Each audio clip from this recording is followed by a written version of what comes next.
This is my 15th year. Oh, there it is, Clara. I think we skipped that one. All right, let me introduce my administrative team that's here tonight. We have Miss Clara Deemer. She is Assistant Principal of Student Services, along with Mrs. Andrea Deligio, Assistant Principal of Student Services. And then we have Dr. James Mitchell, who is the Assistant Principal of Curriculum and Instruction. So they are joining me this evening. All right, a little bit about myself. This is my 15th year at Claremont High School, 37th year in education. I was an elementary teacher, elementary principal, middle school principal, and this is my 15th year at the high school level. My wife and I have lived here for 22 years here in Claremont. Some of you may know my wife. She was a teacher at Sycamore, and now she is in her 4th year as principal at Chaparral Elementary. We have 3 boys, all graduates of CHS. 2 have recently finished college, and 1 is a senior at the University of Redlands. I want to thank you for being here tonight, because I know, though this is on Zoom, everyone is very busy, but you being here really lets us know that you are ready for a partnership with us. And we know that we can do a better job when parents and caregivers are engaged in their students' education. I want to highlight some of the recent accomplishments at Claremont High School. So last spring, we were named by the state of California, Distinguished Exemplary Arts School. And that was recognizing our outstanding visual and performing arts program. So that really goes to the hard work of our teachers, as well as our school board and the community as a whole that strongly values visual and performing arts. Some highlights about our school. Last year, we sent students to over 100 colleges. We have a very strong CHS speech and debate team. I think we've won league 12 years in a row. Dr. Wilson, who leads our choirs, they have been ranked in the top 5% of the nation. Our theater program, though Miss Elhai retired, we welcome a new theater teacher, and we have 8 to 10 productions a year. We also have excellent video program, video production program, and they do quite a bit on campus, as well as compete in small film contests in Southern California. Last year, we were very proud that Claremont High School football team won league title for the first time in, I think, 17 years. Boys tennis won the CIF title. And we also have a very strong hip hop team, Wolfgang. So we have a variety of programs on campus. And our hope is that you encourage your students to get involved in some of the extracurricular and co-curriculars we have on campus. First thing I want you to remember tonight is that your incoming 9th grader, most parents are worried about academics. And tonight, if you have an incoming 9th grader, the most important part of them for high school is really the social aspect. And they are very social beings as adolescents. And I will talk a little bit about why we love working with high school age students. In the book, The Power of the Adolescent Brain, Thomas Armstrong says teenagers are moody, reckless, impractical, insecure, and distracted. And probably as adults, we're that way too.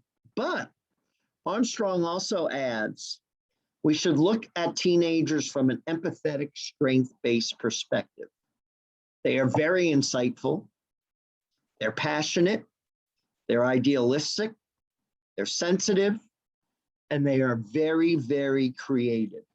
And those are all qualities that really do make working with adolescents such a joy, not only for the administrative team, but all the certificated and classified staff that work here. One thing I will ask is parents, please never compare your student with a sibling or another student. I'll say that again, never compare your student with a sibling or another student. That is important, I think, in all age groups, but it's especially important with adolescents.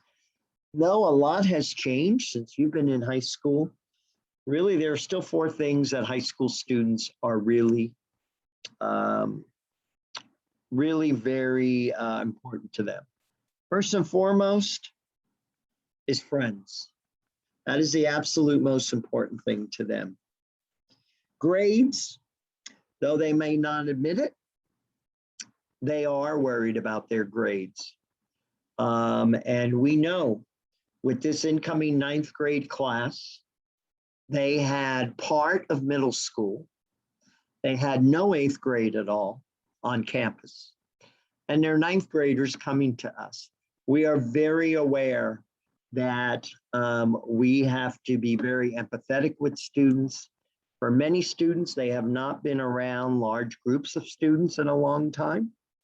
We know there are going to be things academically that they have missed because though online schooling is an alternative, it certainly does not match person-to-person education. So, friends, grades. Third thing they're worried about, and that's important to them, is family. They're not going to let you know it, but believe it or not, even as they're teenagers, you have the biggest influence in their life. And finally, they're pretty anxious. They're worried. They're worried about the future. They're trying to be smart, popular. They want to fit in. And there are times they're going to go home and dump on you. And it's really, most of the time, it's not personal. So if you have a student that comes home someday pretty grumpy, I would ask you listen to them.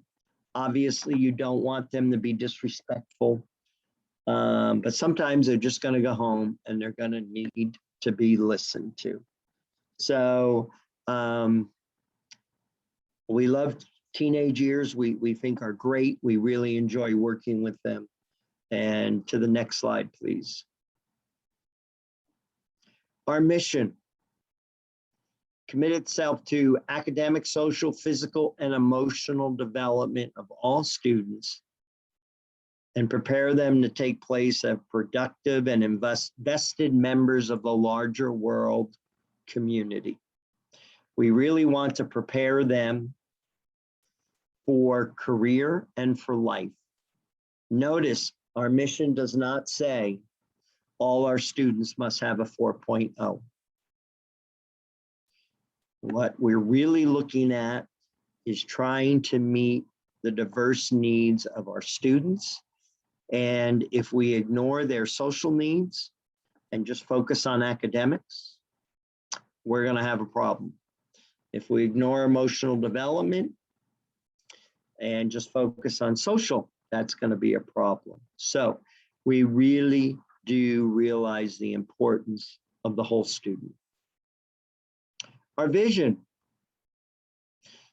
cultivate an equitable learning environment in which every student has a place to learn and grow, foster curiosity, and develop empathy. And that is really our goal here of what we're trying to do. And a vision is something we're working on. So it certainly doesn't mean we have met this vision yet, but it is something that we work on with students. Next, please. Okay, tonight we're going to have a few speakers, as you can see on your screen, and we are going to start out with our ASB president, Carine Holstrom. Carine.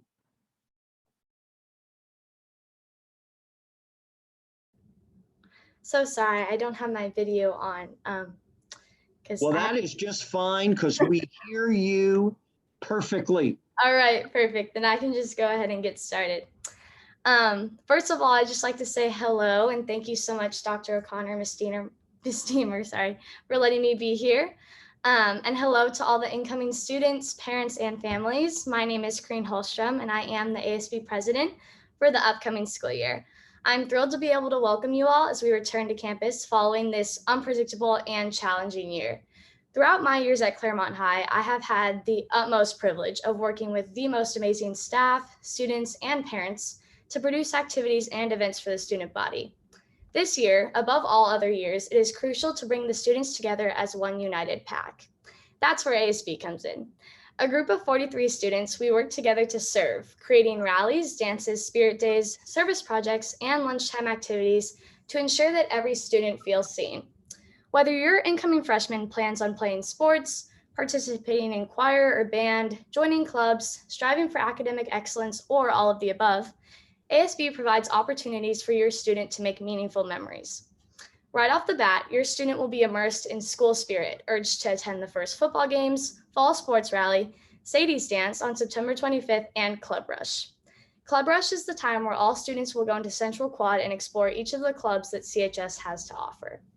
From volunteer organizations like Interact and Key Club to fun hobbies like skateboarding and baking, your student will find a club worthy of their interests. Joining a club is one way to make the best out of your academic experience, as you get to meet new people and participate in events that pertain to your interests. Personally, my favorite time of the school year is homecoming season, which occurs in middle to late October. You may be thinking, isn't there just a homecoming dance? But no, there is so much more. Students will get to help their classmates build a float that is showcased in the homecoming parade, which takes place in Claremont before the homecoming football game. Whether you're an artist, a skilled woodworker, a creative thinker, or simply carry an enthusiastic mindset, there is a place for you at all these events. 2 rallies, one at school and one at Memorial Park, allow students to participate in fun games and meet the homecoming court. Then, of course, we cannot forget about the homecoming dance.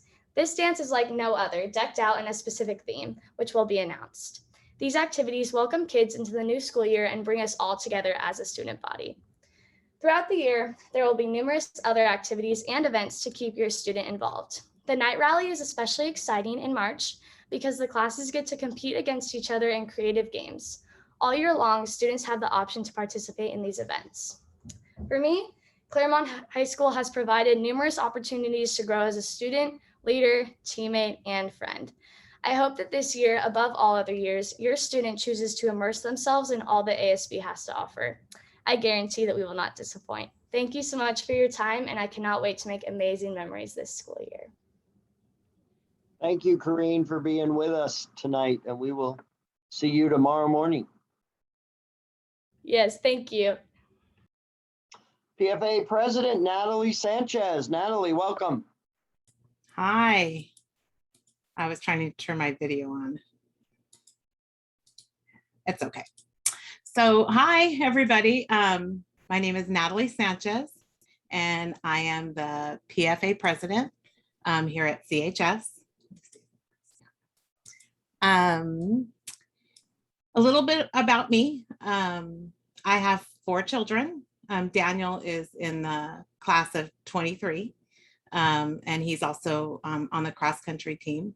And I have twins that are in 9th grade. They're starting high school, just like you guys.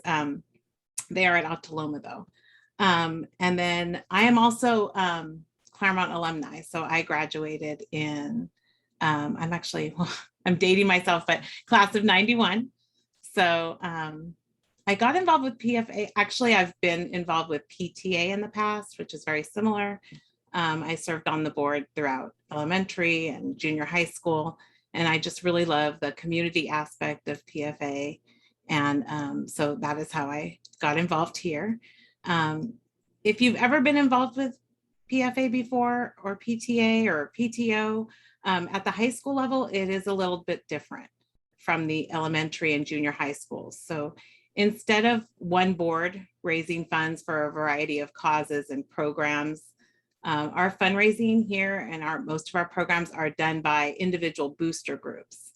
So if your son or daughter is involved in one or more of the many extracurricular activities on campus, like band or orchestra, cheer, theater, speech and debate, sports for sure, chances are there will be a booster group for that group. And each group raises funds and supports their activities in their own way. But it all falls under the umbrella of Claremont PFA. So by supporting your booster group, by joining your booster group, you are also becoming part of the PFA. Another opportunity for involvement with the class of 25 is through their booster group. So each class has their own group, and their sole purpose is to raise money for grad night.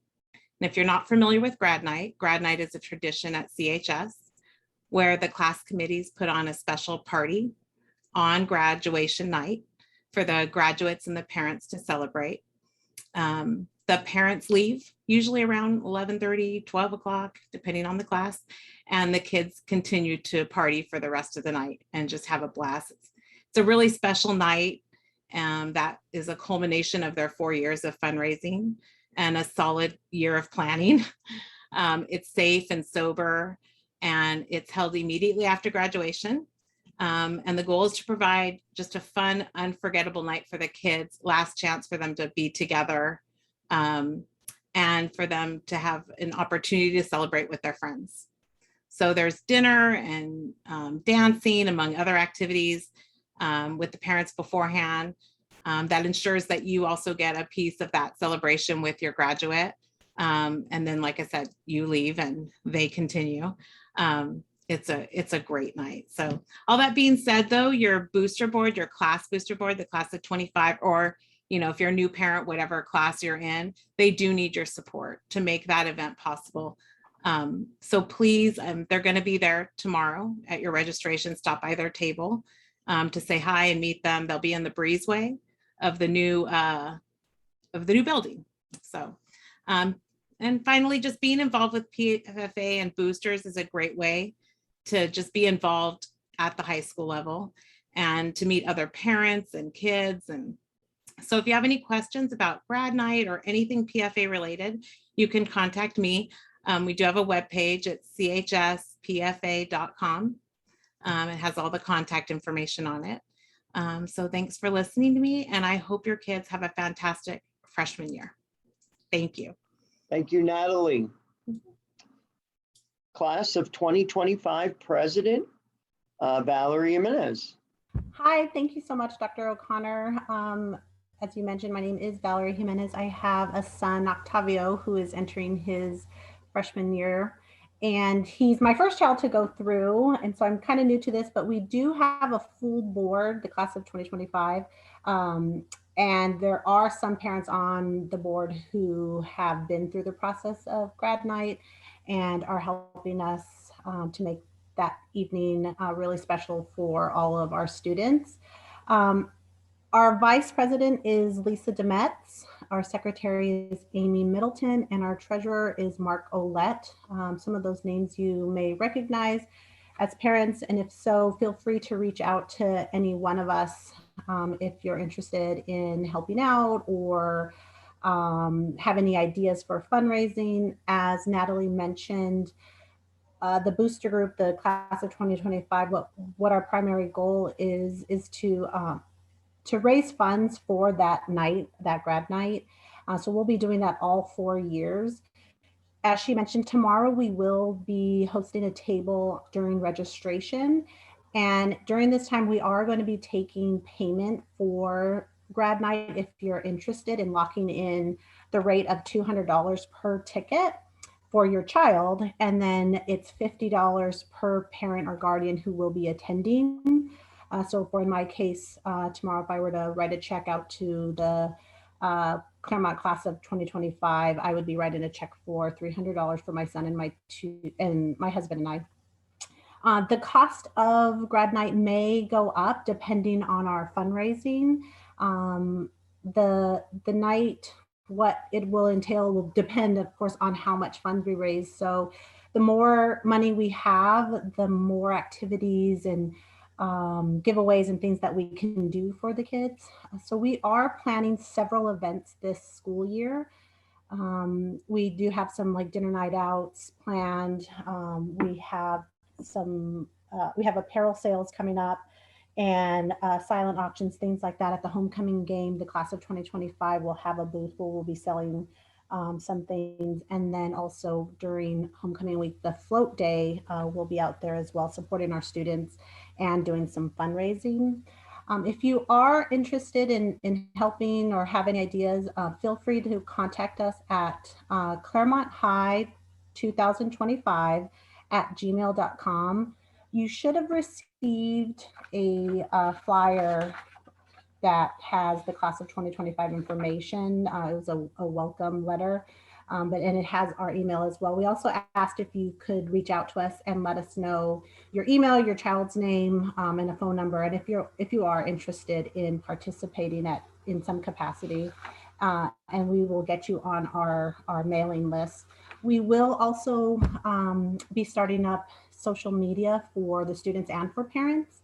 So that will be coming in the next month, we hope. And then we will also be having our first parent meeting in the month of September as well. And you will get that information as soon as that date and location is secured. It may end up being a Zoom meeting as well, but we will let you know as soon as we know that. But I think that's it for me. Thank you so much for letting me come on tonight. And I hope to hear from you parents soon. Thank you. All right, Brandon Brown from the City of Claremont Youth Activity Center. Welcome, Brandon. Hello, Dr. O'Connor. Thank you for the opportunity, Mrs. Deemer. Appreciate you guys having me here. To all the parents, my name is Brandon Brown. I am the City of Claremont Youth Program Site Coordinator. So I help oversee the Youth Activity Center and the TAC, which is the Tracks Activity Center at our Roble, and also Camp Claremont. So I'm here today to give you guys a little bit more information on what the Youth Activity Center is, which is basically our after-school program here for the City of Claremont. So the Youth Activity Center is an after-school program, a free after-school program located right above Claremont High School, right next to the skate park, open Monday through Friday, 1 p.m. to 5 p.m. We're here for your students. That's our main goal. I am a CHS alumni, so I can say from experience, as a freshman, going to the YAC and attending the YAC is one of the best places to be, just because of how diverse it is, and the age range and students there are all so friendly and family oriented. It's a great way to become sociable and really create some great social skills with students. Just to give you guys a couple of things that we do offer here at the YAC. Every single day, we have different programs and different events and different activities that we hold. Some may be a de-stress workshop. We have different art activities. We have different sports activities, something to keep everyone engaged at all times. We also hold a volunteer program for our students. And with that volunteer program, students are allowed to submit an application to become a volunteer. And with that, they get to log their hours, and a lot of our participants use those hours to use on their resumes and on their college applications. So this is a great way to grab some volunteer hours, and also for certain classes that they may have. I think I skipped something. Just one second. So just to go back and give you a little more information on the basis of the YAC, we are a free drop-in program for a lot of our participants to come and hang out and be with other friends and other participants. It is also a great place to come and do your homework. We have a movie room, and in our movie room for the first half of the day, it is strictly homework. There's nothing else going on but participants in there, pencils, heads down, and doing their homework and conversating with their friends. The only thing that we ask for any participant to attend is to fill out our online emergency and registration waiver. I believe everyone should have received that. online. It came with a QR code and a link. And once you complete that application, your participant is free to come on the first day. And they can come in and check in and be with us and hang out and have a really great time. What else is there?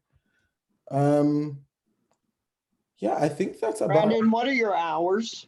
1 p.m. to 5 p.m. Thank you. Yes. So we are open daily, Monday through Friday, 1 p.m. to 5 p.m. And once again, we're located right above the high school. So we're not a far distance. We're really close, and we're right on, basically almost on campus, right at Kehia Park. Yeah, we also hold different workshops throughout the year. Some workshops may include our college writing workshops. So we have college admin from different colleges within the area, and they'll come by and they'll help us learn how to write our essays for our college applications, and write our essays for everything college when you get there. We also have our resume writing workshop. We have de-stress workshops. We have various college workshops that are preparing us for the future. We also have different barbecues and different things that go on through the month. And all of these are all free for our participants. And yes, that is about it.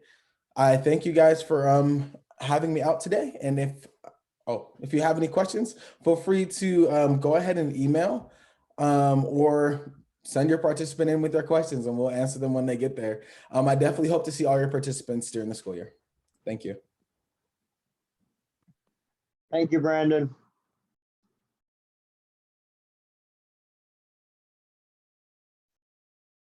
Okay, Dr. Mitchell. Good evening, everybody. Thank you for being here. I'm really excited to talk to everybody. And I was reflecting, this is the second year we've had this orientation on a Zoom platform. So I feel like we've made progress. We've all been in hundreds of Zoom meetings since last year, but I still prefer meeting in person. So I really look forward to seeing everybody in person when we have that opportunity. And I want to thank you for being here tonight and being part of this presentation. So first day schedule, just take a look at that. You can see that we're following what we call our late start schedule. It'll be Mondays, but in this case, it'll be a Wednesday, the first day of school. So zero period will not meet on the first day of school. And you can see the rest of the schedule there. The schedule is posted online. Your student will get a copy of that. We'll have that everywhere because we are entering a new bell schedule this year for CHS. So that's something we're all learning, and you'll see that posted throughout campus as well as online. So thinking about preparation for the first day of school, before Wednesday, your students will obviously receive their registration information, their course information that'll be coming out to them tomorrow. And they will also be connected with Canvas. And if you're already part of the CUSD system, you're familiar with Canvas. When students get registered into courses, within about 24 hours, that course will be connected to a Canvas course. So your student will have access to course information, including assignments, teacher notes, and all kinds of other information teachers will be posting on Canvas. So you'll see that go through. We obviously have a lot of questions about passwords. So when your students pick up their course information this year, they will also pick up their new passwords that will be included with their course packets. On the first day of school, probably before, but definitely on the first day of school, students will be able to access their Canvas accounts. They will be able to see their courses.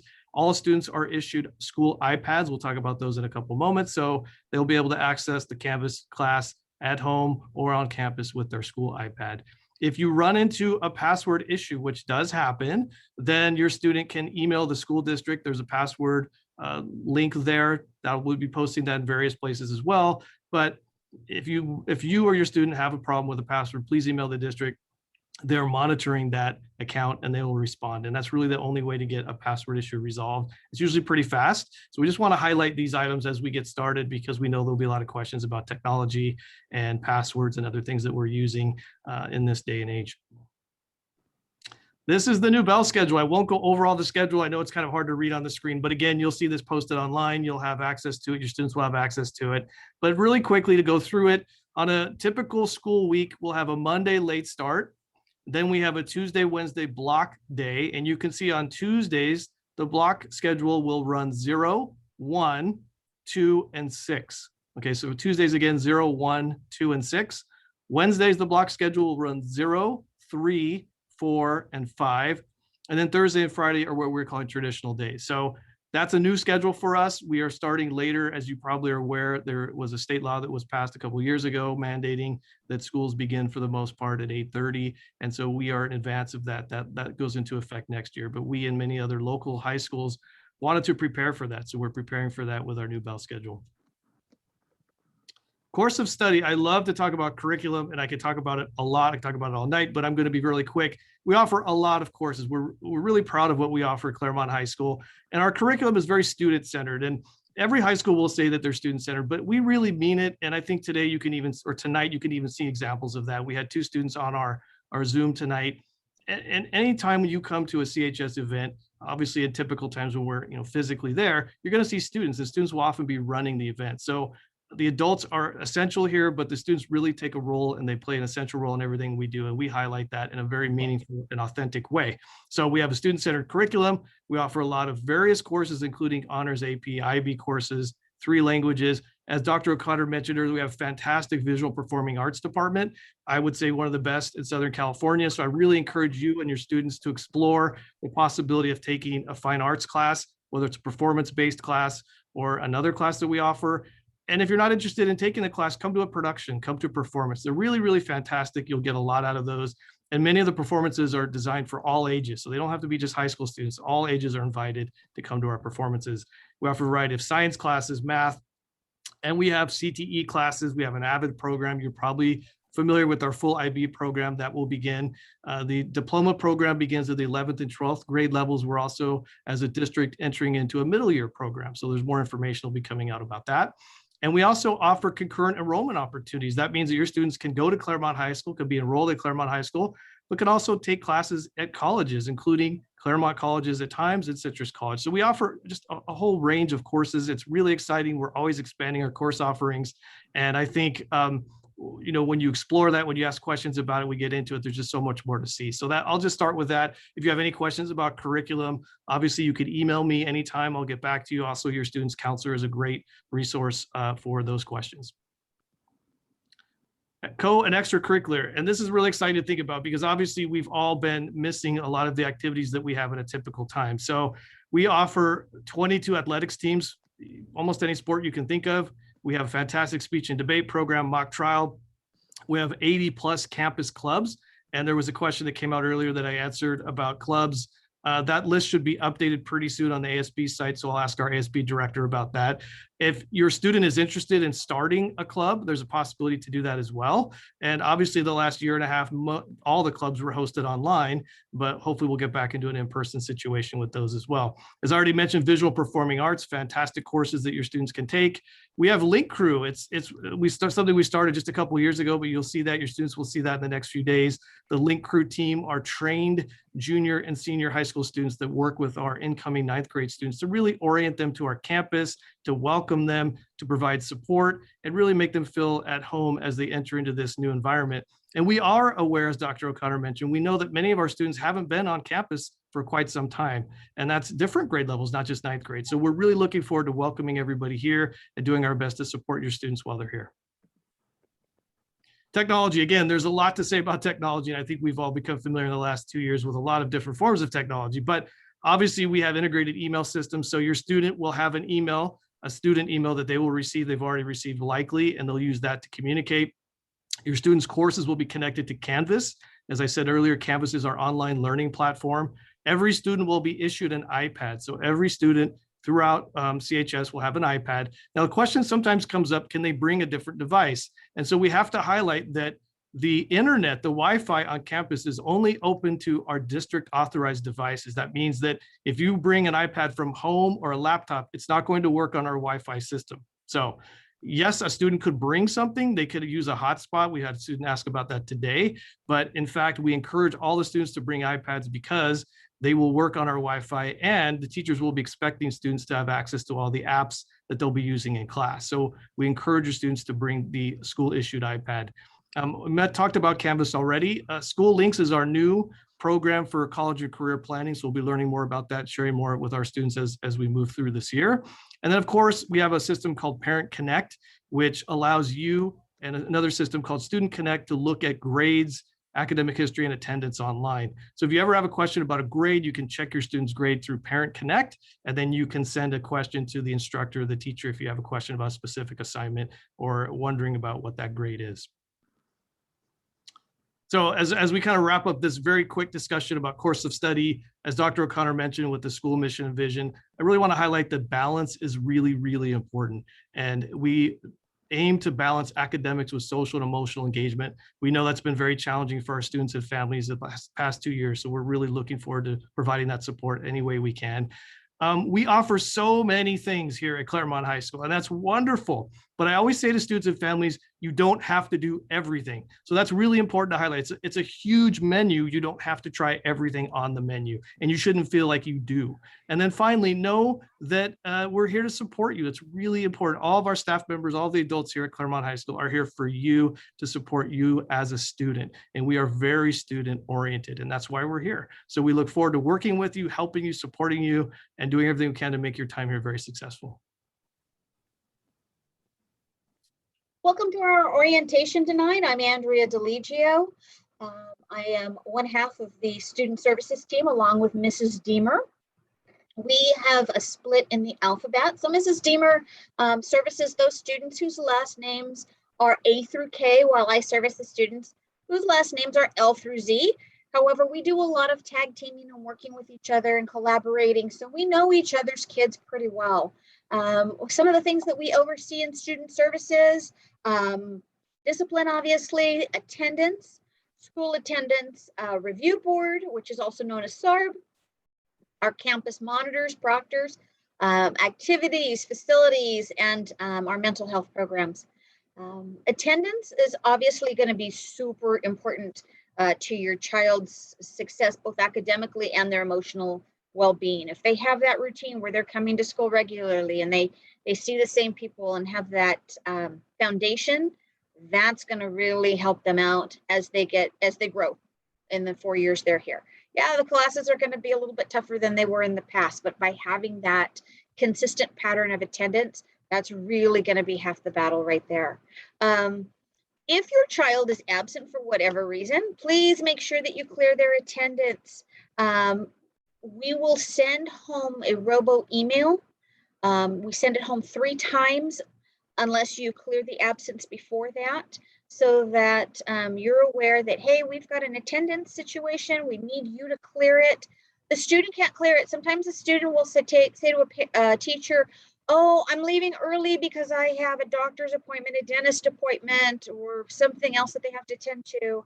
I just want to let you know, that's great that your child is advocating for themselves and talking to their teacher and keeping everybody in the loop, but it's ultimately the parent's responsibility to clear the absence. So if you could please email us at chsattendance@cusd.claremont.edu, that would be a huge, huge help to us. We are keeping attendance for nearly 2,400 kids every day. So any help you can give us in that area is appreciated. You will notice that we are now using Stop It Solutions as our bully reporting system. We used to use Bully Box, which if you have an older child, they may be familiar with that. And starting last year, we stopped that and we went with Stop It. It is the same platform they used at El Roble. So most of your kids, if they've been with us since then, they will know what that is. It is already a preloaded app on all of the iPads. So all students have to do is go into their self-service portal and they can go ahead and activate it. It's also on our school website. So students can click on it and they can report anything that they need to tell us. It's completely anonymous and kids are great with it. They'll tell us, hey, I'm worried about a certain person, or somebody else has posted something that doesn't feel right. Kids are great about uploading screenshots to it. If we find that we're not getting enough information, maybe we don't have details about the concern, or we need to know more about date and time that certain things happen, we are able to, through the app, communicate with that student and still keep them anonymous. So, I mean, parents can go on there and use it too and report things. It's a wonderful app for our students, and kids really enjoy that. And then we follow up on everything. So, you know, if something goes in there, we will talk to a student and say, hey, somebody's concerned about you. Somebody had a concern that X, Y, and Z may be happening. Let's talk about it. Okay. All right, thank you, Ms. DeLigio. So like Ms. DeLigio said, I'm Claire Deemer, assistant principal here at Claremont High School, and we oversee the Student Services Department. We're super passionate about kids, and I know a lot of times people think in student services, all you do is deal with discipline. And we actually changed our name of our office a few years ago, and used to be called the Discipline Office, and we didn't think that's really all we do. We do a lot more than that. So we changed it to Student Services because we really provide a variety of services here at Claremont High School in our office. And so we're here to serve and help in any way that we can. So some reminders, a lot of you, I know some people have emailed CHS registration. I'm usually the one that answers those emails, or my secretary, Ms. Kress. And just to give you some reminders about tomorrow and what it will look like. So tomorrow, students have, freshmen have freshman orientation, and it's tomorrow, 8 to 12 p.m. In there, while they're there, they're going to meet at the on the bleachers at the field, and they're going to do a variety of activities, games, bonding activities, things to get to know each other, and also to know students that are the link crew leaders that will be their mentors as they enter high school, and support the students. And also they will do a tour of the school. They will receive their locker information, and they will also receive a tour of the YAC. So those are some things that will happen. So great activity for students to participate in tomorrow. Then we have freshman registration, and that's also tomorrow, and it's 1 to 5:30 p.m. and it's scheduled by last name. And basically, if you cannot make that day, then we have makeup registration on Friday, and it's 8 a.m. to 10 a.m. I'm sorry, 10:30 a.m. and it's also by last name. So if you have any questions about tomorrow, you feel free to call the office or email chsregistration@cusc.claremont.edu, and we can answer that. A little bit about tomorrow. When you walk in, if you park on the main parking lot, you coming in from Indian Hill or from Oxford, you're going to enter park there. You're going to come to the office from the parking lot, and at the office we have station 1, and at station 1 we will take your pink card. It's really important that your pink attendance card is filled out completely, that your student and that you sign it. And one of the reasons we do this pink attendance card is because we have to have a physical signature of yours and your students, because everything else we do is electronic. So this is the one way we can have a physical signature of yours. Every now and then, you know, we are in high school and students like to forge notes, you know, that they were really sick or things like that. So it's really helpful when we have your signature and know exactly what it looks like. And a lot of times we'll call you and say, hey, did you authorize this? A lot of times we find out, yes, you did. And sometimes we find out you didn't. And so it just keeps us all on the same page and keeps everyone in the same in the loop. So there we'll take your pink card. Then we'll also check that you completed Parent Connect. What is Parent Connect? Parent Connect is the system that Dr. Mitchell talked about previously. And here you can check how your student is doing, grades, all that. But there's a piece of it when you log in on the very top right-hand side. If you haven't completed it, it's in red and it says 2021 required forms. You click on that and you fill out the information. A lot of it is already pre-populated, especially if you've been in our district already.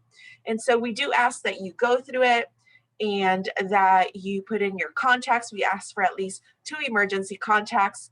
And we also ask that if your student has a cell phone, that you please enter their cell phone. Why? We always are texting students. If there's an emergency also, we want to be able to send a blast text to your student. So also if we need to communicate anything, it's really important that we have that cell phone for your student if they have one. So make sure you enter it there as you fill out your Parent Connect. Once it's completed, you will see that each section turns green and it shows that you have completed it. You need to complete that prior to coming to registration tomorrow. If you have not completed it, we will direct you to go to the library, and then we will have assistance there for you to complete it. Then after that, after station 1, you go to station 2. Station 2 is in the 400 quad, and there you will turn in any donation forms for the classes of, for Wolf Packet, any donations you want to participate in. After that, you will go to the ASB office, and at the ASB office, you will purchase yearbooks, or pay for the yearbook, pay for an ASB card, pay for PE clothes, and so forth. If you buy your things online, it will save you time. Be sure to bring a copy of your receipt, and like that you could show it to them, and it'll speed up the process. Also, if you do purchase anything online and your student is purchasing an ASB card, be sure that they have a copy of that receipt either on their phone or a physical copy, because they will need that to show the photographer when they take their ID picture. So PE clothes, some people have asked, do I have to purchase PE clothes? You do not have to purchase PE clothes.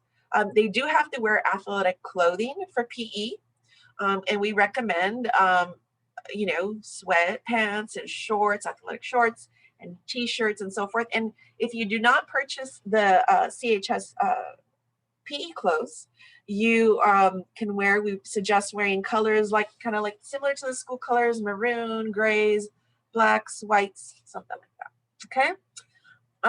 Also, be sure after that you then go to station 3 is ASB, and then you go to station 4, which is pictures. Here your student will take their ID picture. They need their ID card for the year, because we always check them like for different things, okay, for dances, for activities. So really important that they have the ID card with them and that they take their picture.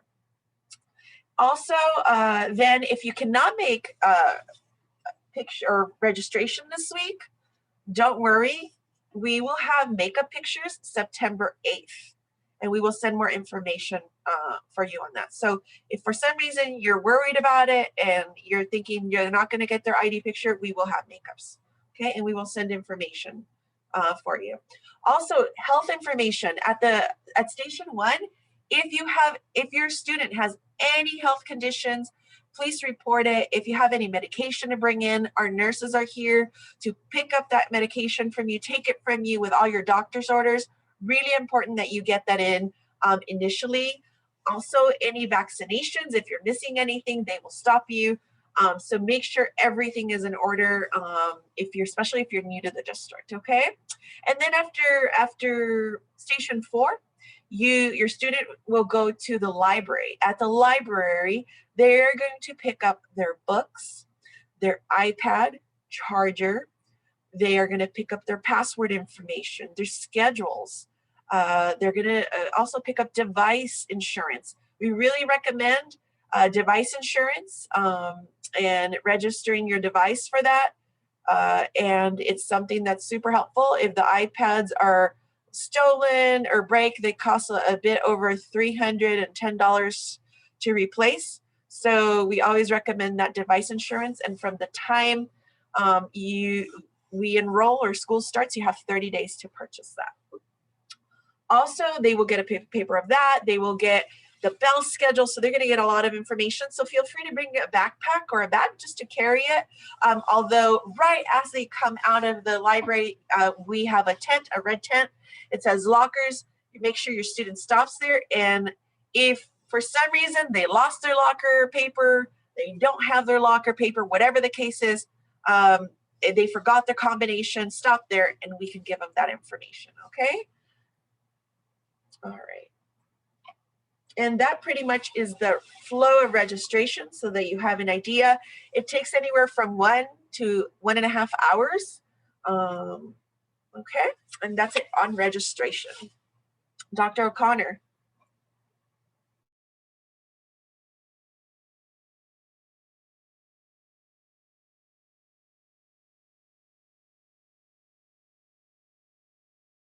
Okay, not sure where Dr. O'Connor went, but we have, Hey, I'm here. I just wasn't, I didn't unmute, nor did I do my video. So that is the nuts and bolts portion of this meeting, but I want to, some great questions are coming in. We answered a lot of them, but I want to address 2 or 3 of them. Tomorrow during registration, do parents join their students? The answer is it's up to you. 10th grade today, we had plenty of parents with their students. Miss Deemer, do you have a suggestion on that? it's really up to the parents and the student.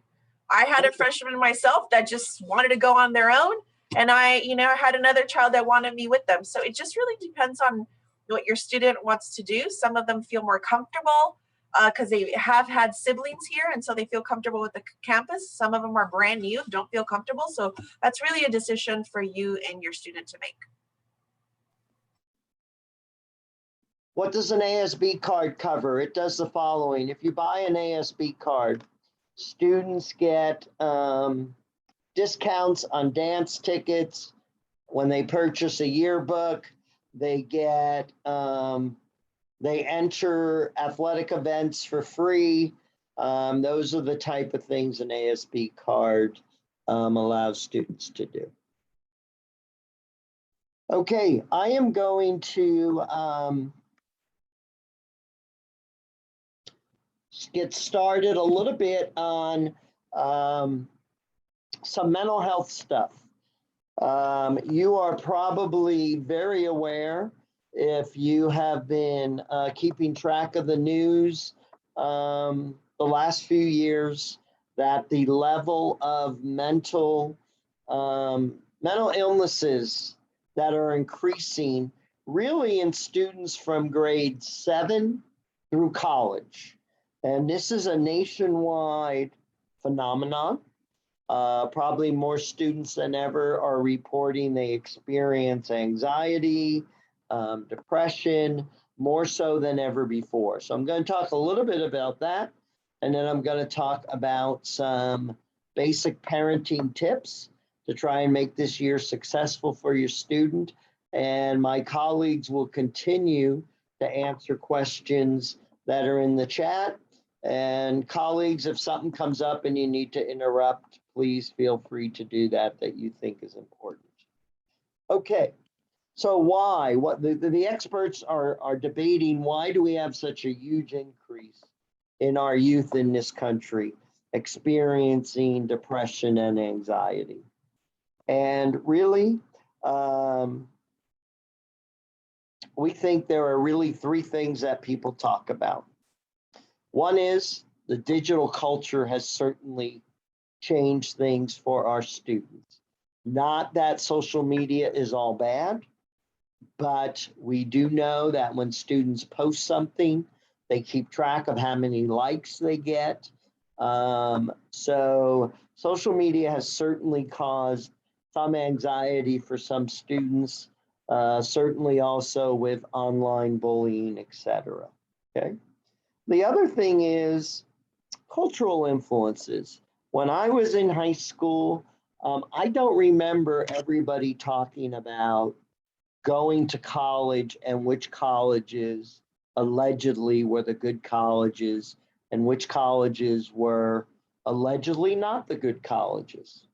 So I would say right now, the universities in this country have done a great job convincing you that, hey, if your student is going to be successful in life, there are only certain colleges they can go to. And for me, that's absurd. There are plenty of colleges and universities in this country that meet the needs of a variety of students. Now, when you talk finances, no doubt, we know the Cal State system is more affordable than the UC and private schools. And we also know that our community colleges also are economically very, very good value. But there's no doubt our students today really are more worried that they have to, quote, go to the right college than ever before. College costs, no doubt, are stressing students out and families. And then the amount of violence in America. I would say mass shootings were not as common as I was growing up. Students see that on the news, and I do think rightfully so, does cause anxiety. And then, of course, the pandemic was just one more thing to lay on top of it all.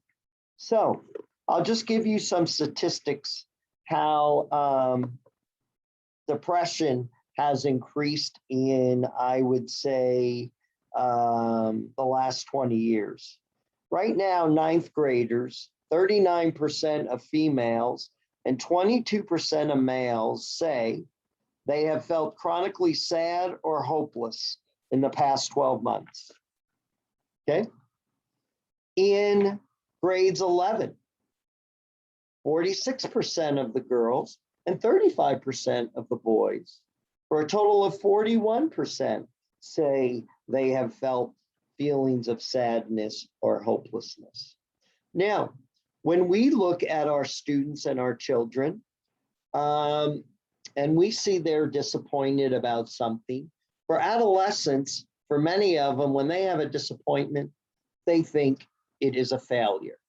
And that's understandable because they have less life experience, but a lot of them really do beat themselves up pretty well.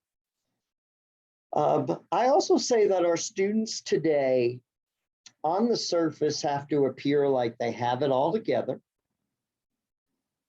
but most of them really don't. But they do have this feeling that they can't show how they're really feeling.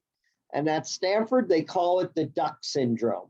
So many teenagers appear to glide calmly across the water, while beneath the surface, they are frantically and relentlessly paddling.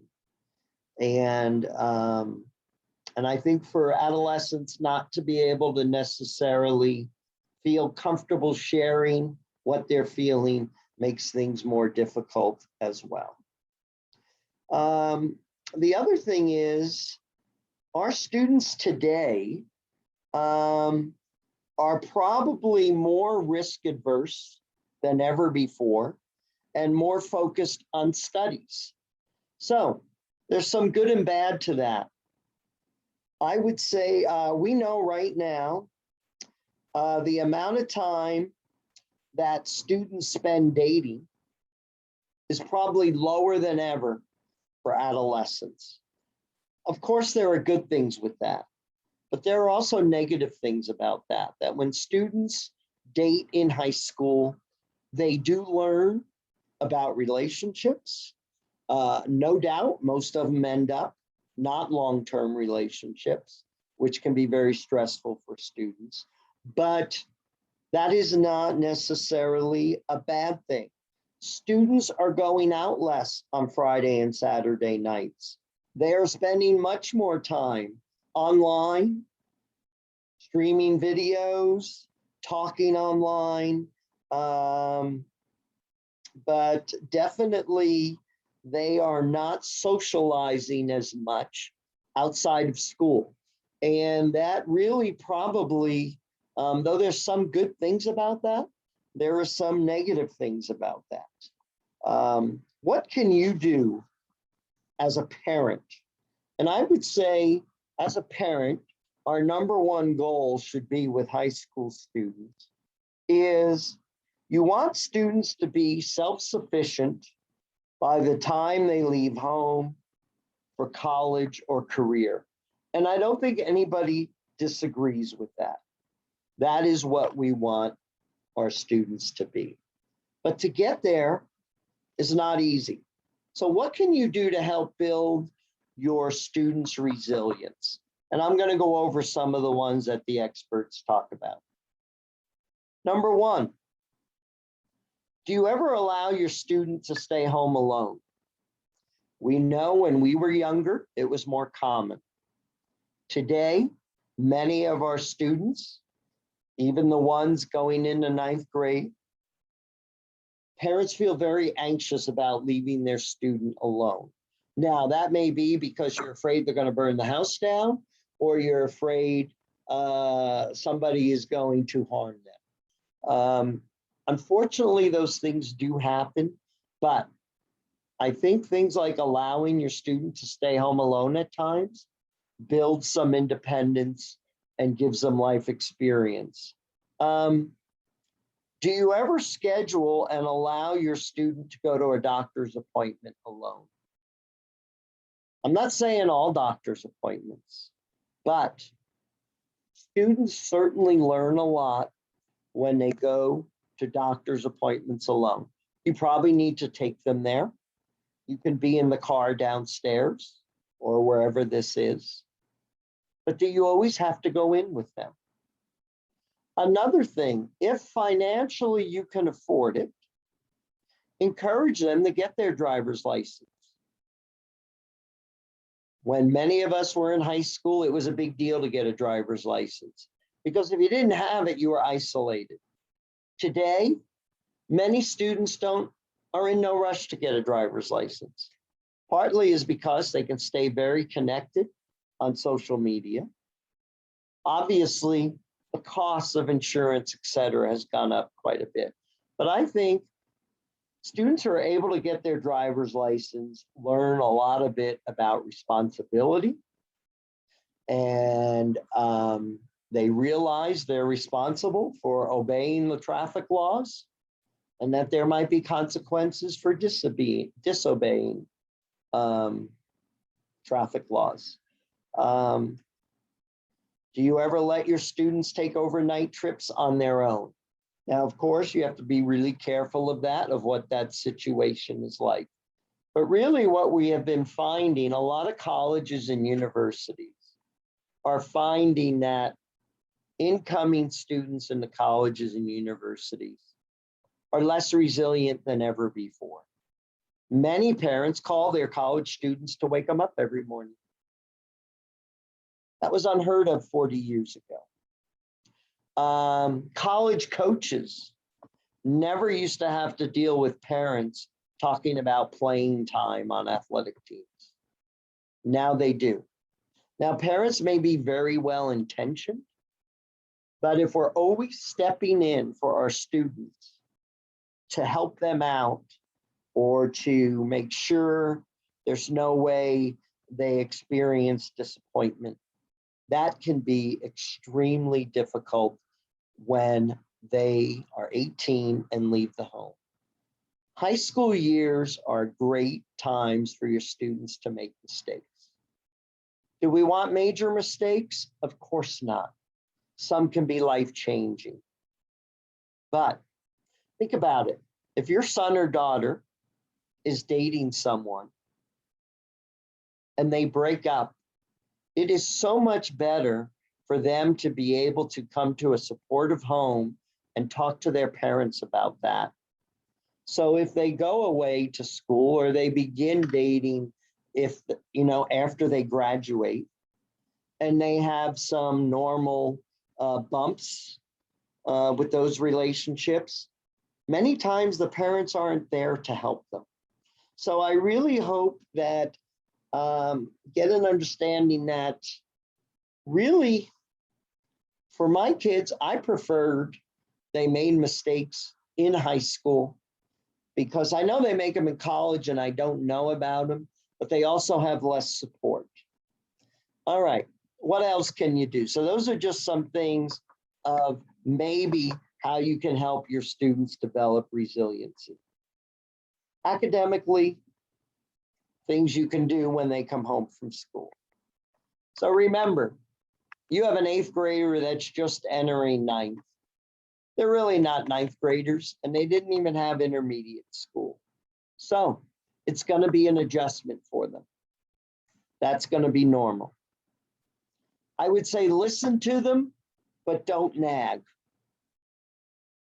Listen. Most of the time as parents, we can't fix what they're upset about, but we can listen and not always try to fix. Okay. I, as a parent, found a great time to really find out what was going on with my kids was when I was driving a carpool or driving them home with friends or from somewhere. Because there they talk away and they forget you're even there.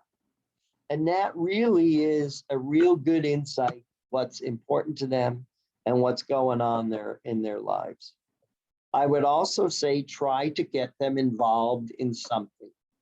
If it's at the high school level, don't care if it's band, speech and debate, water polo, color guard, football, it doesn't matter.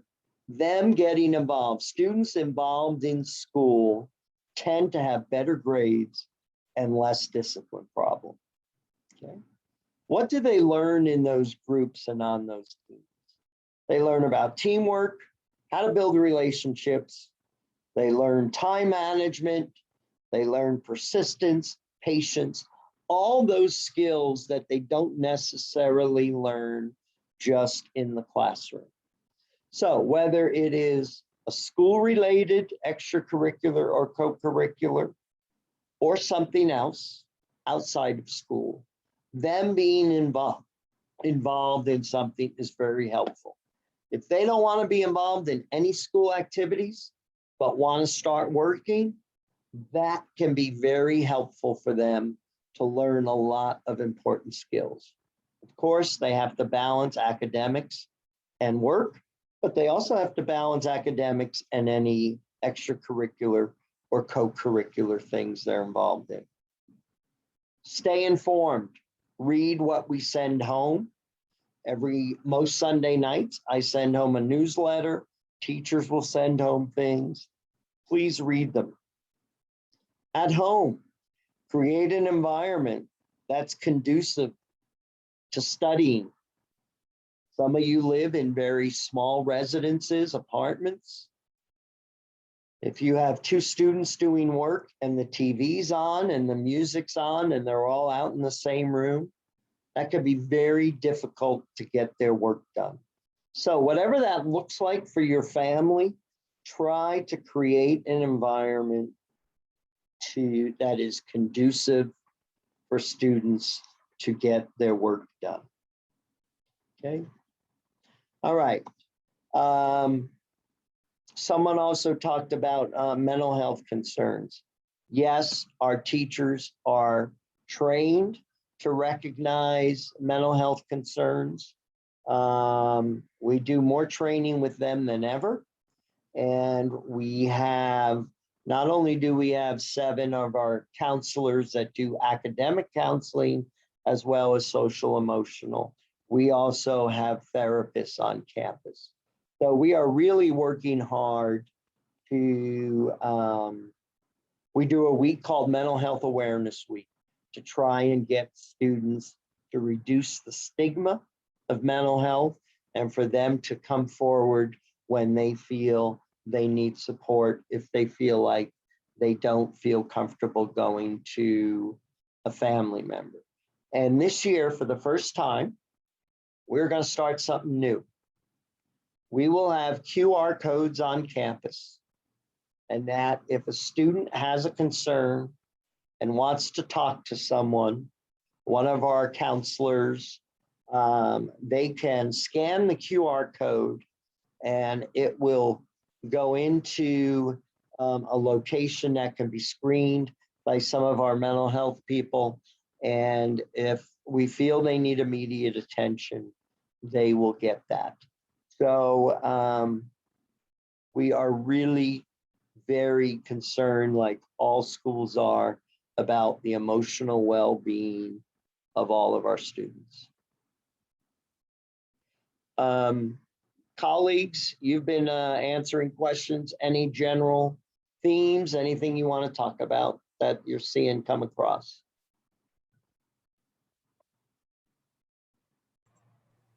No, I think, you know, a lot of it has been about registration, bell schedule. There was a question about COVID what percentage of the staff was vaccinated, and how we were going to monitor, you know, with weekly testings or things like that. And that was answered via chat. Did we answer those, or were we able to answer them, Claire? Yes. Okay. All right. Listen, we are going to stay on for a little longer to answer your Dr. Q&As. O'Connor, Yep. can you talk a little bit about our safety and emergency protocols? Sure. So things with school safety have changed quite a bit. We do actually do drills on campus. We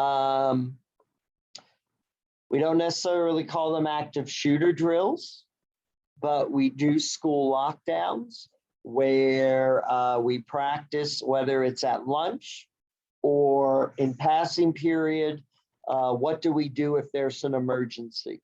And getting students to immediately go in to the closest room possible, and for teachers to lock their doors, cover their windows, those type of things. That is one thing that we do. When fire alarms go off now, our students and teachers do not evacuate, because we know there have been instances that a fire alarm was pulled, and unfortunately, there have been active shooter situations in that case. We have all of our teachers on text, on something called Remind, where we have their cell numbers. We communicate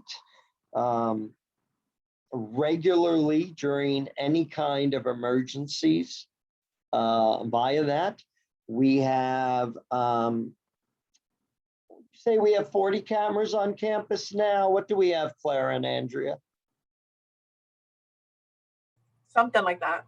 A lot of cameras. A lot of cameras that are on the perimeter of the school, as well as every quad has at least 2 cameras, etc.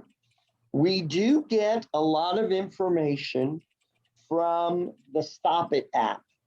So the Stop It app, as was talked about earlier, any student can go to the Stop It app, report something 7 days a week, 24 hours a day, and all 4 administrators will immediately get a text and an email.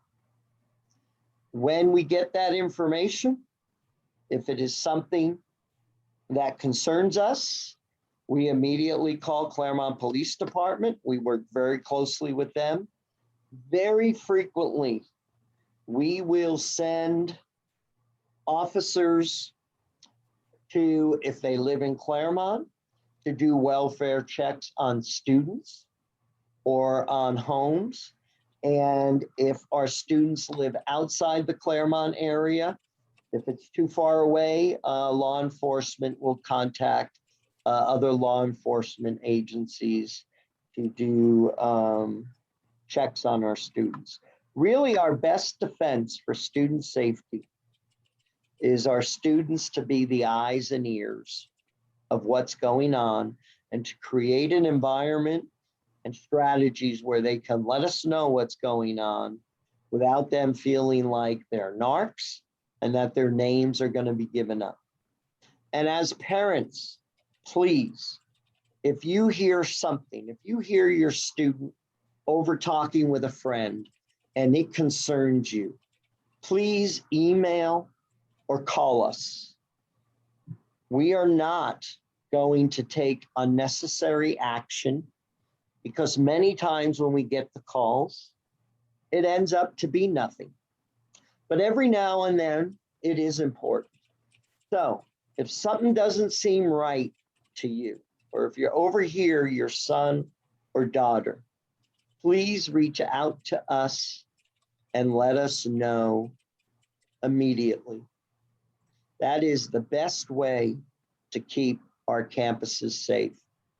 And we also do talk about students and what they can do to keep our campus safe. And our students will also learn mental health strategies. What do they look for in a friend? And many times we have students that come to us and say their friend is no longer interested in what they used to be interested in. Their friend doesn't answer texts. Their friend has sent them texts that say they want to hurt themselves.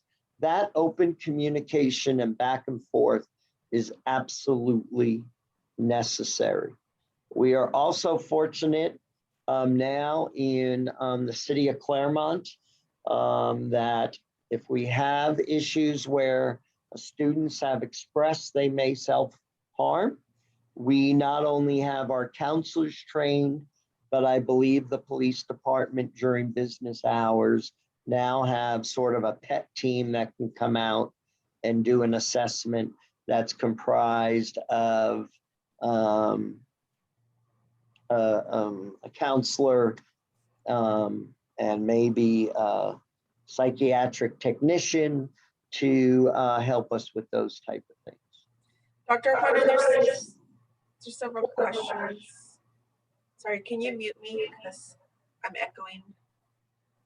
There's several questions on here about contact tracing, parent notifications, exposures to COVID in the classroom. Can we speak to that?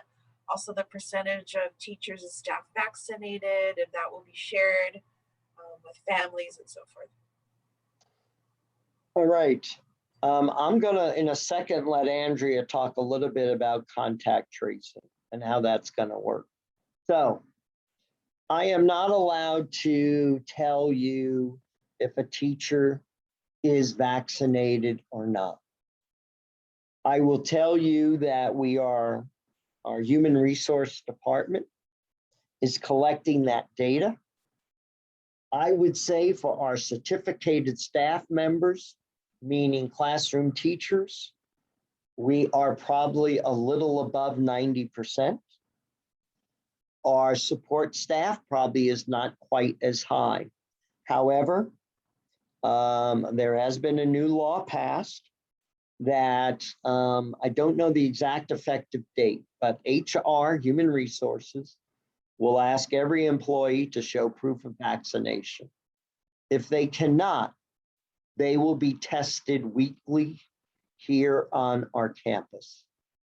But no, vaccinations for employees at this time have not been mandated.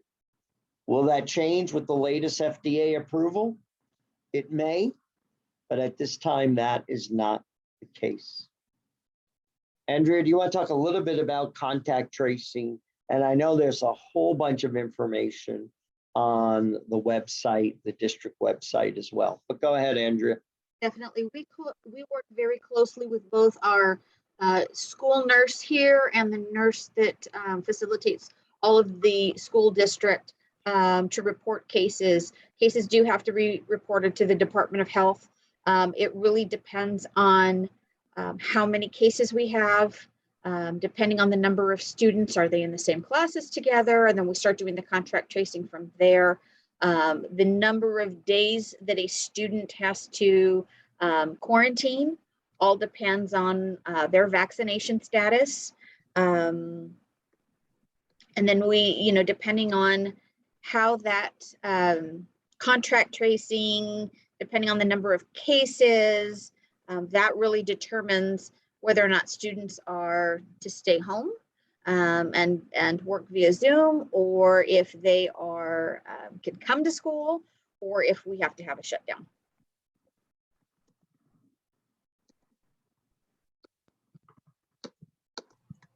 There's a question about the percentage of students that are vaccinated. That is not information right now that we have, as it hasn't been mandatory for us to know that information. So that's not information we have at the moment. We don't know if things could change in the future, but at this moment, we don't have that information. Dr. O'Connor, I just want to share a couple of the questions coming in. they're kind of all in the same theme of, how often do we do searches for weapons? Are we going to have a school officer on site? Do we have Narcan on campus? Concerns with increased drug use and so forth. Sure. I will address those things. I've already addressed the SRO question and I've answered that in the chat. Claremont Courier, there was a big series this year about the dangers, this summer about the dangers of fentanyl, etc. We have never confiscated fentanyl on this campus. That is not to say we have never had it on campus. But when we do surveys of students, and the state does an anonymous survey with our 9th and 11th graders every year, around 80% of our students say they have never been offered drugs on our campus. Now, 20% have. That is way too many, of course. But I would say the most common drugs that we confiscate on this campus are marijuana and alcohol. We know the drug students continue to abuse the most is alcohol. Marijuana has increased. More students feel marijuana is not dangerous. Certainly that probably has a lot to do with legalization. But alcohol is still number one. So do we have Narcan available at the school? The school board is currently looking at passing a school board policy so that we can have Narcan on campus. No school in CUSD has ever had a need to have Narcan on campus. However, we are looking into having Narcan on campus in case we do have a student that we think is having an overdose. Now, please note, Claremont PD has Narcan with them. And I would say the average response time on an emergency to Claremont High School is 2 to 3 minutes. But at this point, no, but I think that's going to change very shortly. Do we have a registered nurse on campus? Yes, we do. And she is here almost most of the day unless she has to go off site for a meeting. We also have a health technician, obviously not as highly trained as a registered nurse. Let's talk about our drug dog. We do contract with a company that does random searches. And I believe Clara and Andrea, they come once a month and they will go into classrooms. Now, please note, they may not search the person. So an administrator will go in with the drug dog and the handler. We'll ask the students to stand in the front or back of the room, leave their backpacks, and the detection dog will go up and down. If they make a hit, the student who owns the backpack, we take outside, take them down to the office, and we search that backpack. Now, just because we search the backpack doesn't mean automatically that if we don't find something, doesn't mean the dog made a mistake. Could mean the following. They could have had drugs in their backpack at one time. Maybe their parents had alcohol in that backpack at one time. So if we bring your student down and we search their backpack and find nothing, we will still notify the parents that occurred. Obviously, if we find something, we will notify the parents. Also, the canine detection unit has the right to go into the parking lot and sniff outside of cars. And we've had some alerts at times there. and they can also go up and down rows of lockers. So that is what we do there. We also very much work closely with Claremont Police Department in terms of what are the latest drugs students may be abusing, how are they hiding them. You know, they have a variety of ways to hide vape pens, etc. We normally have Claremont PD come and make presentations to our faculty about those things. Anytime a teacher has any suspicion that something may be wrong with a student, under the influence, etc., we will, if we have to wait until passing period, we will. But we will make connection with that student, bring him down to the health office and do an investigation.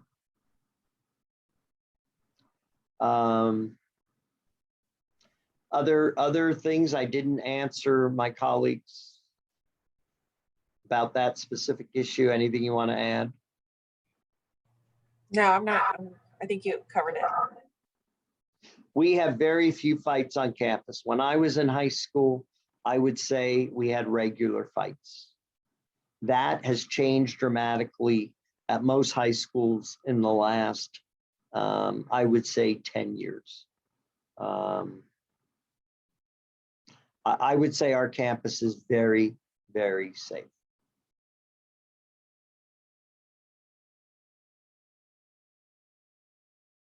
Yeah, we did not ask students to bring a large backpack to school to orientation for a few reasons.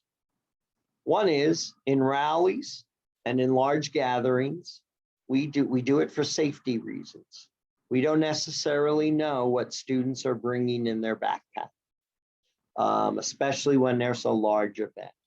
Can they bring a smaller to carry something in? Yes, they can. We will be providing water tomorrow. They'll be outdoors from around 8 to 9:30. At that point, we'll give them cold water bottles, and they will go on to tour campus and do some small group activities.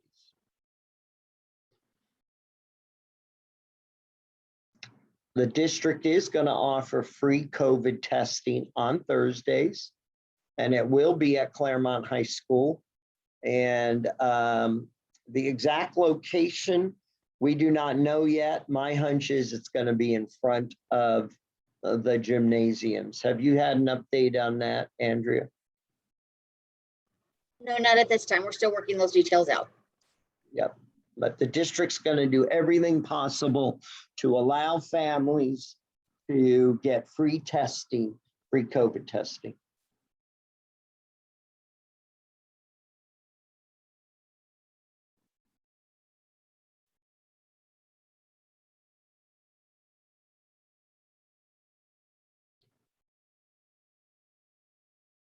One of the nice things about a webinar is the Q&A aspect.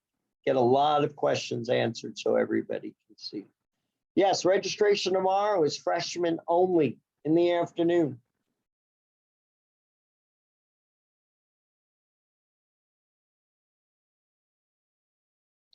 Is there a situation where a class may be converted to Zoom because of COVID? That is possible. Hopefully no, but that will be possible, yes.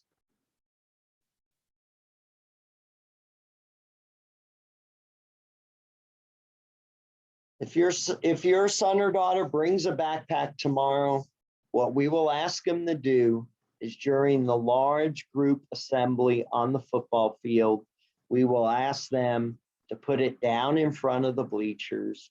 And then after that, they will, they can carry it with them. Totally understand. If you can't bring them tomorrow, you are correct. You're thinking ahead. You're going to get a lot of books tomorrow. So it probably would be helpful If they can't go home after orientation, yes, then they certainly can. COVID testing for sports. Right now, here is what is being said by the LA County Department of Public Health. Effective September 1st, high contact sports, close contact sports, such as boys water polo, girls volleyball, and football. Yes, if they live in LA County, that's us. They will be tested weekly, and they will have to be tested 48 hours before a competition. That is also true with cheer and dance. It is not true of cross country as of yet. That is not considered a close contact sport.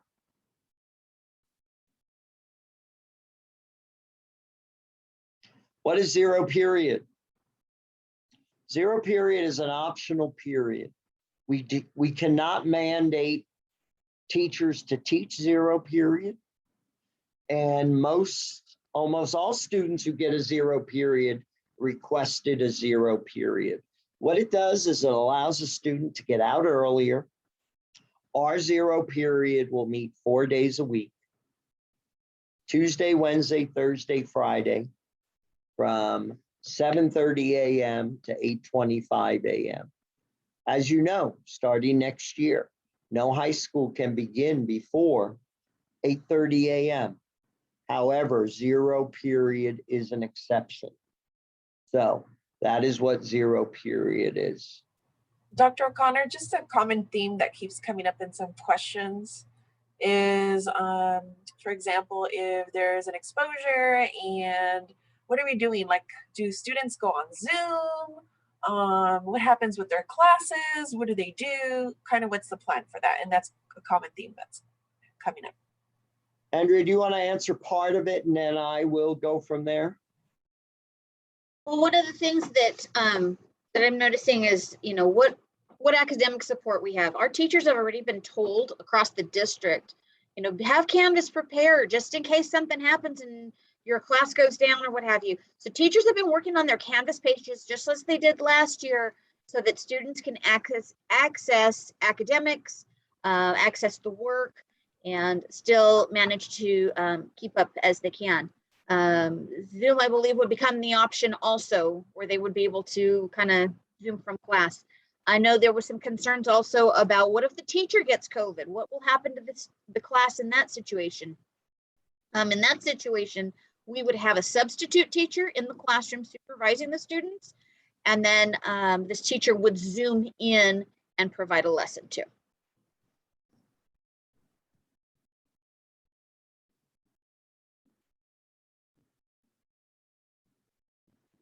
Another big change this year, I believe, if I'm saying this correctly, from this year on, all students qualify for free lunch. Is that free breakfast and free lunch? So if you have a balance on your child's lunch account from El Roble, please contact, go to the website and contact district website and contact nutrition services, and I'm sure they will refund the money. Dr. O'Connor, can I clarify some things on lockers? I see locker questions coming quite a bit too. Everybody is assigned a book locker. Now, if you have a child that's 6'2" and they have a bottom locker, or they are 5 foot tall and they have a top locker, we're going to work with those kids to swap them out. Now, it's going to be their locker for 4 years. Those lockers are equipped with locks already, okay? So that will all be taken care of and students will get those lockers. It's super important that your child not share their locker with their friends because sometimes friendships go south and then we're in an uproar because, oh, this person I don't like anymore now has my locker combination. So that's super, super important they don't share, among other reasons. As far as the PE locker, the PE teachers will assign a specific PE locker to your student. The student's going to provide the lock for that particular locker. Now, if you're not able to afford or don't have resources to get a lock, please have your child talk to the PE teacher. This is not uncommon. These things happen, and this PE teacher will work with your child on that.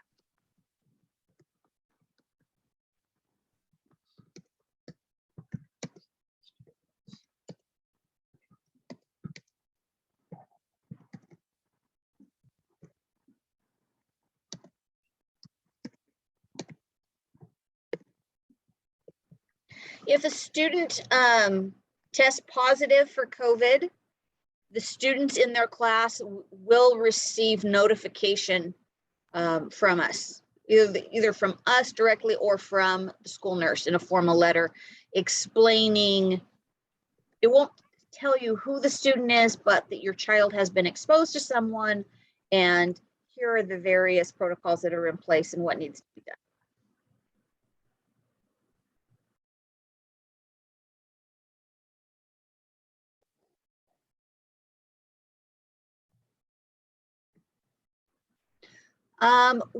Because of the volume of textbooks that we have, the set that they receive is the set they're going to use both here and at home.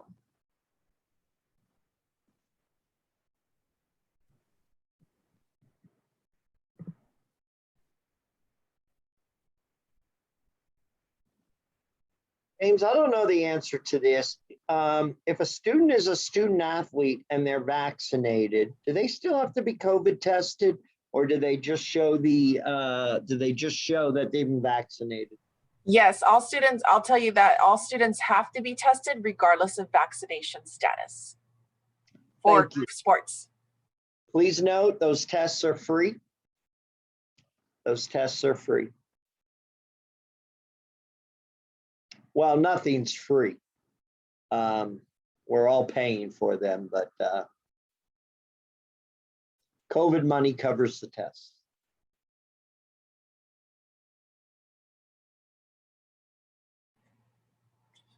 What happens if we find out about exposure, or like it's Friday and then a test the following week shows the person had COVID?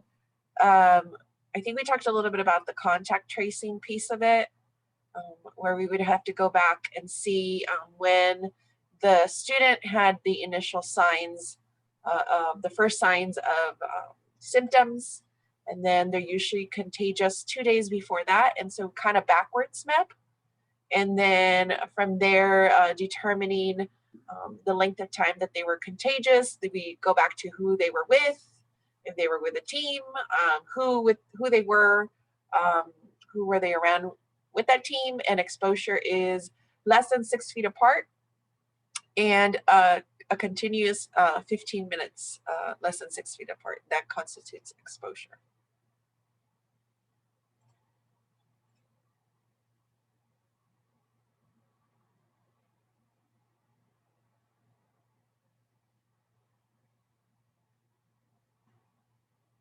I am not aware that we are providing COVID shots. We are do you know anything, team, on that? Not that I know. We are providing COVID testing, but not shots.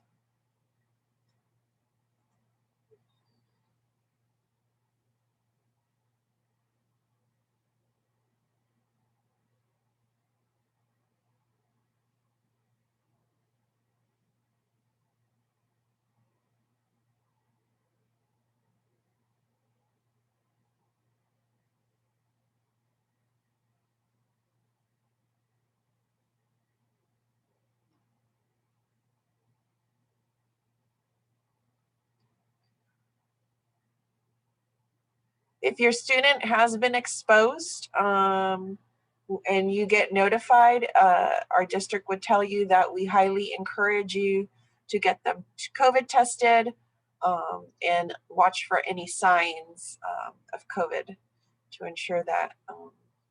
So the main thing, we want you to just keep an eye on them, and we would recommend that they be tested. That's why also we are providing those weekly tests here at the high school. Vaccinated students who are exposed to COVID They, I believe, quarantine for a few amount of days, and it all depends on whether or not they are having any symptoms.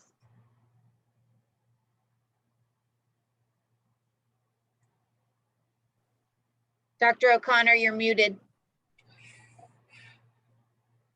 There was a question about, am I gone altogether? No, you're there. We hear you. There was a question about when to keep a student home. In pre-COVID days, it was definitely if they had a fever. So if your student has a fever and you give them Tylenol and the fever goes away, still do not send them to school. You really want them to be fever-free without Tylenol. Now, with COVID, I think you just have to do your due diligence. If your student gets up in the morning and says they can't taste anything, please don't send them to school. That is one of the symptoms. I don't think we can really give you a clear list of what, we will be doing screening every day. Your student, before they can come on campus, either on their phone or their iPad that we issue, will do a self-screening form. So I believe that asks them, have they had a temperature? Have they had a cough? I would really look at that self-screening form. And if you notice they're answering yes to those things, I'd keep them home. If you drop your child's lunch off, please, no, it doesn't really work with 2,400 students to have you coming on campus into the office. Now, here is what many people do. I'm not recommending you do it every day, and that is there are times during lunch, a student will meet their parent on Indian Hill and a parent will drop off lunch. Don't think that's a good idea to do every day, but if you have to, that can be done. If your student paid for PE clothes but did not get PE, well, first of all ninth graders must take PE. So maybe your student is not a ninth grader, and then that's a different story, and we can refund it. But if you have a ninth grade student, they have to take PE.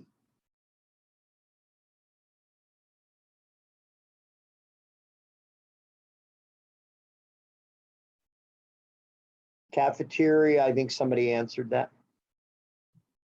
Are we even charged? I guess we're not even charging for lunch anymore, so there is no cash. No, all students get a free lunch. And a free breakfast. And a free breakfast. And they are going to have some extra items, maybe, something that is not part of the regular lunch that they will sell. I did not know that. So yeah, I only asked because I also have a child. And so I had to find out, was I getting my money back, or what am I doing with that money in the account? And so there are some extra items that will be sold. Those are like maybe if your kid wants them, but you don't have to buy them. Every student will get a regular lunch and all that. But maybe like there's a Gatorade that your kid wants to buy, and they'll sell that. So hope that makes sense.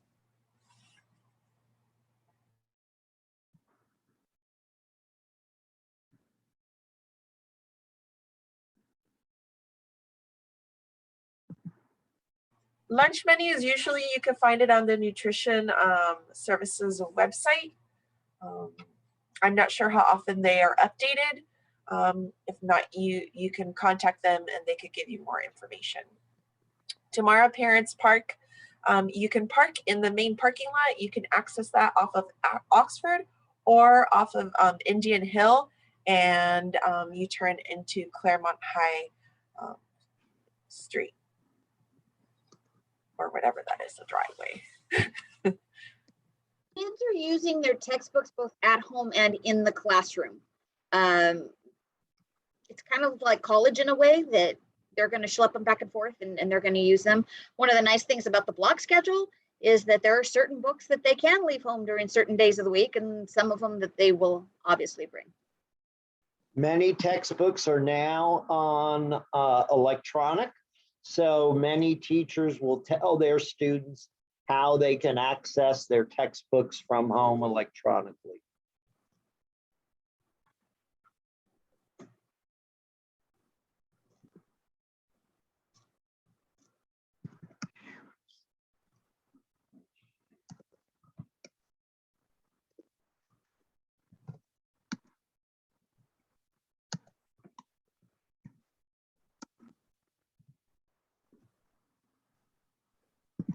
Usually breakfast is served at the beginning of the first class.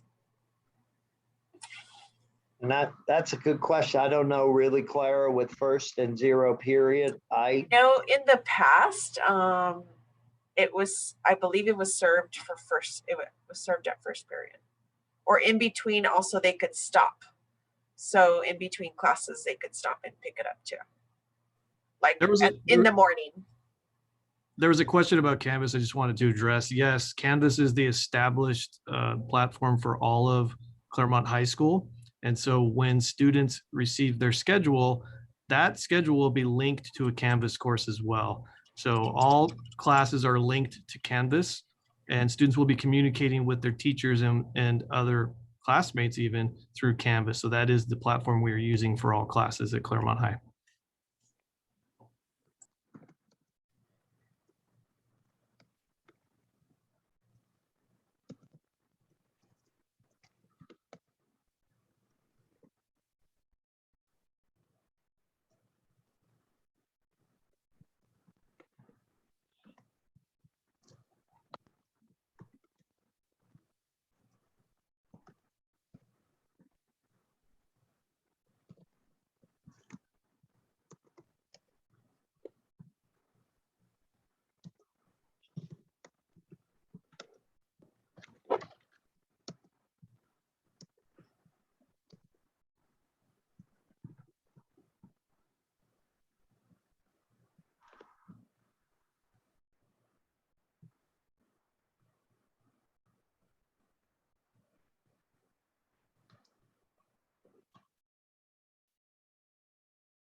So it was a great question here, really important for you to know.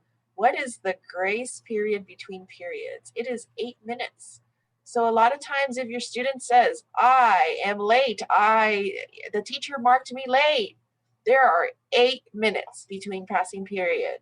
If you think about it, if they have 6 classes, 8 minutes times 6 classes, that's 48 minutes in the day. So your students should be able to make it in between classes on time. What we find many times is the students are chatting with friends, which we understand, they're teenagers. They love to do that. I love to see my friends too. And that's what's slowing them down. But there are 8 minutes between passing period, which should be enough time for them to make a quick run to the restroom if needed, take a sip of water, eat a snack, and go on their way to their class.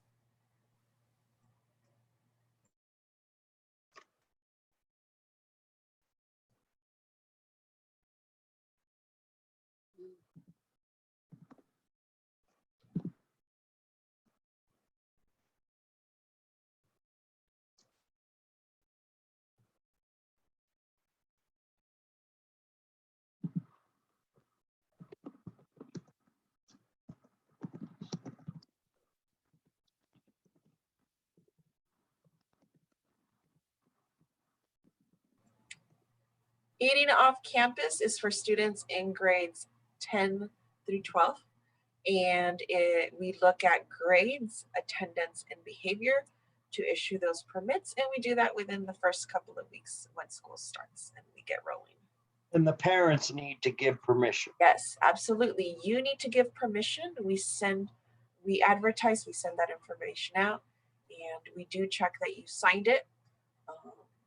And also, really, really important if just to remind your students, if they have a off-campus pass, but maybe their best friend didn't qualify for one, not a good idea for their friend to go with them, because what we do is we have to then take action and issue Saturday schools and things like that if they're off campus without permission. But especially if they're driving, that's when it becomes a bigger issue. Students that are putting other students into cars that their parents did not give them permission to be off campus, and now they've taken them off campus and they now have become responsible for that student. So that's definitely a safety issue, safety concern. We always notify the families if anything like that happens. Please remind your students if they're in 11th or 12th grade not to put kids in a trunk. They do that sometimes to get off campus. Obviously, that is not safe. Well, you're not saying that because it's ever happened, Dr. O'Connor, or you've opened a trunk and you have found something in the trunk. Well, it has, and I can't say my generation was much different.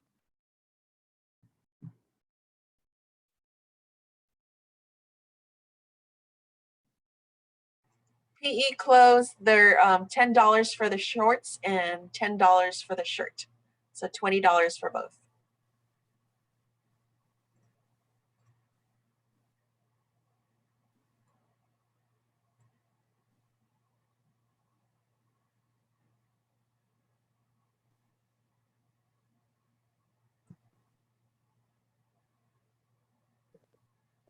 Several of our food pickup locations are outside. We do have a speed line that runs indoors, and anytime a student's indoors, they have to have a mask on.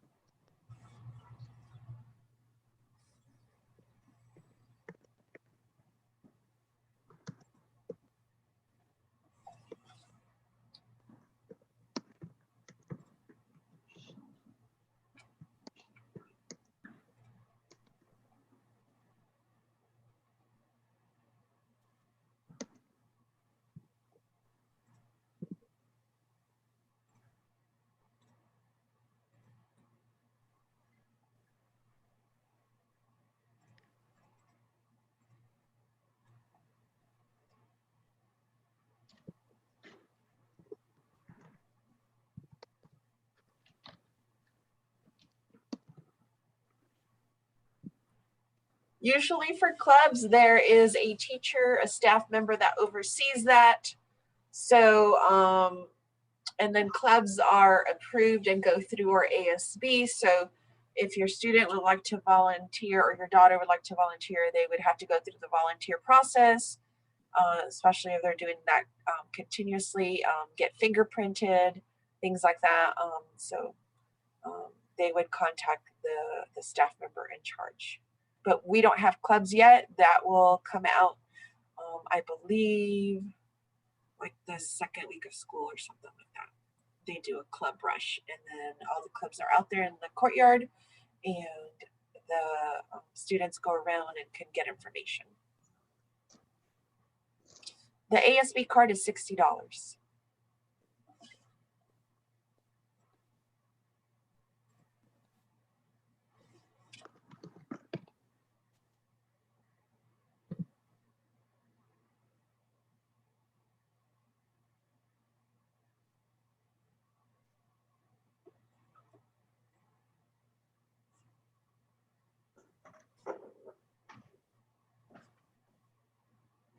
We have answered a total of 235 questions.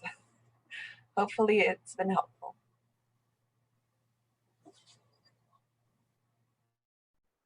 All right, we'll go 3 more minutes, and then we're going to go home and get ready to greet 600 ninth graders tomorrow.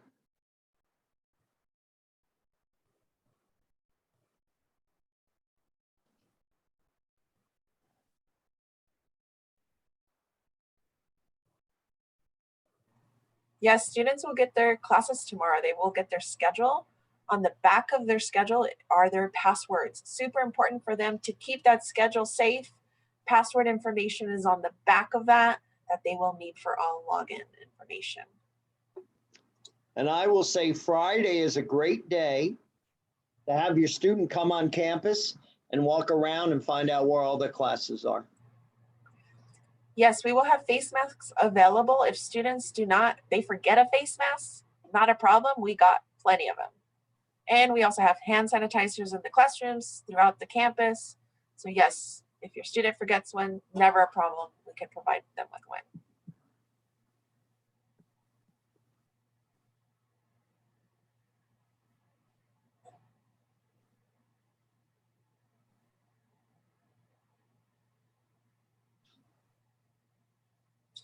Teachers will let your students know if they do need to take their books to class. In the meantime, you can take them home, or you're welcome to put them in their locker.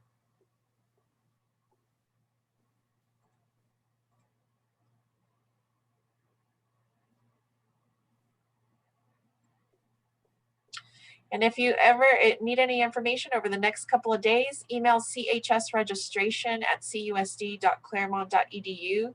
We are happy to answer any questions you may have over the next couple of days, especially regarding registration, makeup, and situations that come up for this.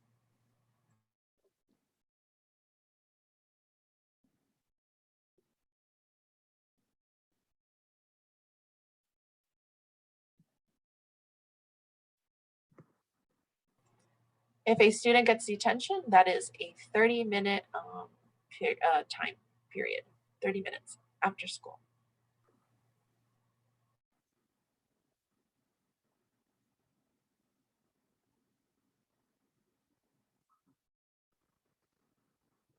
We have a station in the central quad where students can get their locker combination, their locker number. We also have a station in the office if they need help.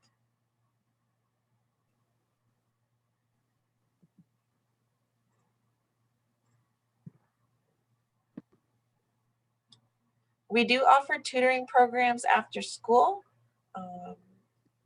I'm not sure exactly, Dr. O'Connor, when those are kicking off this year, but we do have our no, avid tutors. that Normally provide on this. Tuesdays and Thursdays in the library, we have college tutors that are available for all subjects.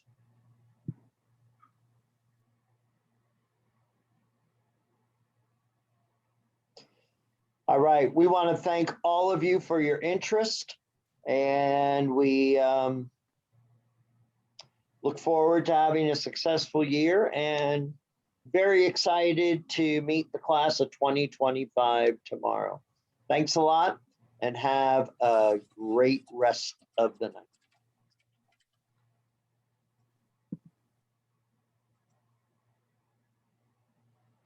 Thank you, Donald, for being here. Appreciate you.